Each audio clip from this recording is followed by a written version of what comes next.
Crime petrol देखकर किए 3 कत्ल। फिल्म दृश्यम की तर्ज पर माँ बाप और भाई की ठिकाने लगाई लाश। खून की एक बूंद ने खोले राज। दोस्तों, महाराष्ट्र के हिंगोली में कत्ल का दिल दहला देने वाला मामला सामने आया है। ये ट्रिपल मर्डर का वो केस है जिसने पूरे देश को हिलाकर रख दिया। तारीख 11 जनवरी 2024 दिग्रसवाड़ी के शिवरा में 2 पहिया वाहन दुर्घटना में माँ बाप और बेटे की मौत हो गई। मृतकों की पहचान कुंडलिक जाधव, कलावती जाधव और बेटे आकाश जाधव के रूप में हुई। पुलिस 3 लोगों की मौत को हादसा मान रही थी कि अचानक पोस्टमार्टम रिपोर्ट ने चौंकाने वाला खुलासा कर दिया। रिपोर्ट में पता चला कि शवों पर चोट के गंभीर निशान थे। अब पुलिस की समझ में आ गया कि ये कोई हादसा नहीं बल्कि कत्ल को हादसे की शक्ल दी गई है। पुलिस ने जांच शुरू की तो सबसे पहले शक की सुई महेंद्र जाधव पर ही गई, क्योंकि उसी ने रिश्तेदारों को पहला कॉल कर बताया था कि परिजन गायब हैं। पुलिस ने महेंद्र जाधव से पूछताछ शुरू की, लेकिन कोई सुराग नहीं मिला। पुलिस को महेंद्र जाधव पर शक था, लिहाजा पुलिस टीम ने महेंद्र जाधव के घर की तलाशी ली। यहाँ पुलिस को यूं तो पूरा घर साफ मिला, लेकिन एक जगह दीवार पर पुलिस टीम को खून का धब्बा नजर आया। पुलिस का शक पुख्ता हो चुका था। अब पुलिस ने महेंद्र जाधव को हिरासत में ले लिया। महेंद्र जाधव से कड़ी पूछताछ हुई तो तिहरे हत्याकांड की एक-एक परतें खुलती चली गयी। जैसे जैसे महेंद्र जाधव कत्ल की कहानी सुनाता जा रहा था, पुलिस अफसरों की परेशानी पर बल पड़ते जा रहे थे। महेंद्र जाधव ने पुलिस को बताया कि उसने ही अपने माँ बाप और भाई का कत्ल किया है। महेंद्र जाधव ने खुलासा किया कि घरेलू विवाद के चलते उसने अपने ही माँ बाप और छोटे भाई को नींद की गोलियां दी। उसके बाद बेरहमी से मौत के घाट उतार दिया। 3 कत्ल करने के बाद महेंद्र जाधव ने रात के अंधेरे का फायदा उठाकर उन तीनों की लाश को धीरे धीरे कर मोटरसाइकिल पर लादा और सड़क के किनारे गड्ढे में डाल आया। किसी को शक न हो इसलिए खुद की मोटरसाइकिल की हेडलाइट और कुछ पार्ट तोड़कर बाइक लाशों के पास छोड़ दी, ताकि देखने वालों को ये एक एक्सीडेंट लगे। महेंद्र जाधव लगभग अपने प्लान में कामयाब भी हो गया था, मगर कहते हैं ना कि अपराधी कितना भी शातिर क्यों न हो, एक चूक जरूर करता है। महेंद्र जाधव ने भी एक गलती कर दी।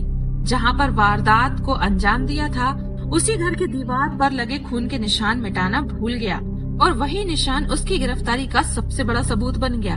महेंद्र जाधव ने पुलिस को बताया कि हत्या करने से पहले उसने 5 बार दृश्यम फिल्म और कई बार क्राइम पेट्रोल सीरियल के एपिसोड देखे थे। महेंद्र जाधव पिछले कई दिनों से इन हत्या की प्लानिंग कर रहा था। 9 जनवरी की रात को उसने अपने छोटे भाई को पहले नींद की गोलियां खिलाई। बेहोशी की हालत में भाई को इलेक्ट्रिक शॉक लगाकर मारने की कोशिश की, मगर वोल्टेज कम होने के कारण वह नहीं मरा। जिसके बाद महेंद्र ने आकाश जाधव के सिर में रॉड से कई वार किए और कत्ल कर दिया। आरोपी भाई की लाश को रात के अंधेरे में मोटरसाइकिल पर रखकर सड़क किनारे एक गड्ढे में छुपाकर लौट आया। दूसरे दिन सुबह आरोपी मां कलावती बाई को खेत में काम करने के बहाने ले गया और मां की हत्या कर दी। रात होते ही आरोपी मां की लाश को भी उसी गड्ढे में फेंक आया जहां भाई की लाश ठिकाने लगाई थी। अब उसे अपने बाप को ठिकाने लगाना था। उसी रात वो घर पहुंचा और अपने बाप कुंडलिक जाधव को पहले नींद की गोलियां खिलाई और उसकी भी रॉड से हत्या कर दी। कत्ले के बाद लाश को मोटरसाइकिल पर डालकर रात के अंधेरे में वहीं लेकर गया जहां सड़क के किनारे अपने मां और भाई की लाश छुपाई थी। उसके बाद अपराधी महेंद्र ने बड़े ही चतुराई से अपने छोटे भाई, मां और बाप की लाश को सड़क के किनारे ऐसा रखा कि वो एक्सीडेंट लगे। घटना के थोड़ी देर बाद महेंद्र ने अपने रिश्तेदारों को फोन लगाकर कहा कि भाई आकाश बाबा और मां को अस्पताल लेकर गया था और अब तक वापस नहीं लौटा है। उसके बाद उसी ने ही रिश्तेदारों को खबर दी कि माँ बाप और भाई का एक्सीडेंट हो गया है, उनकी मौत हो चुकी है। आरोपी महेंद्र ने पुलिस को बताया कि उसे घर वाले पैसे नहीं देते थे।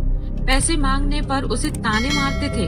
रिश्तेदारों के सामने उसे नीचा दिखाने की कोशिश करते थे, जिससे अपने माँ बाप और छोटे भाई आकाश को लेकर उसके मन में उनके खिलाफ गुस्सा था। यही वजह थी कि उसने तीनों के कत्ल की साजिश रची। आरोपी ने पुलिस को बताया कि तीनों का खून करने की पूरी प्लानिंग उसने दृश्यम और क्राइम पेट्रोल देखकर बनाई थी। पुलिस ने महेंद्र से पूछा कि वो अकेले ही उन तीनों की लाशों को सड़क के किनारे कैसे ले गया। महेंद्र ने पुलिस को बकायदा डेमो करके दिखाया तो पुलिस भी दंग रह गई। अब महेंद्र जाधव को माँ, बाप और भाई के कत्ल के जुर्म में चार्जशीट दायर कर उसे जेल भेज दिया गया है और उस पर मुकदमा चल रहा है। दोस्तों, यह घटनाक्रम सुनाने का हमारा उद्देश्य किसी की भावनाओं को ठेस पहुंचाना नहीं है, बल्कि जागरूक करना है। सावधान रहें, सचेत रहें और आपको आज का वीडियो अच्छा लगा हो तो लाइक और शेयर करें और अब तक चैनल को सब्सक्राइब नहीं किया है तो अभी सब्सक्राइब करें और बेल आइकन को प्रेस करें और जुड़े रहें हमारे साथ। धन्यवाद।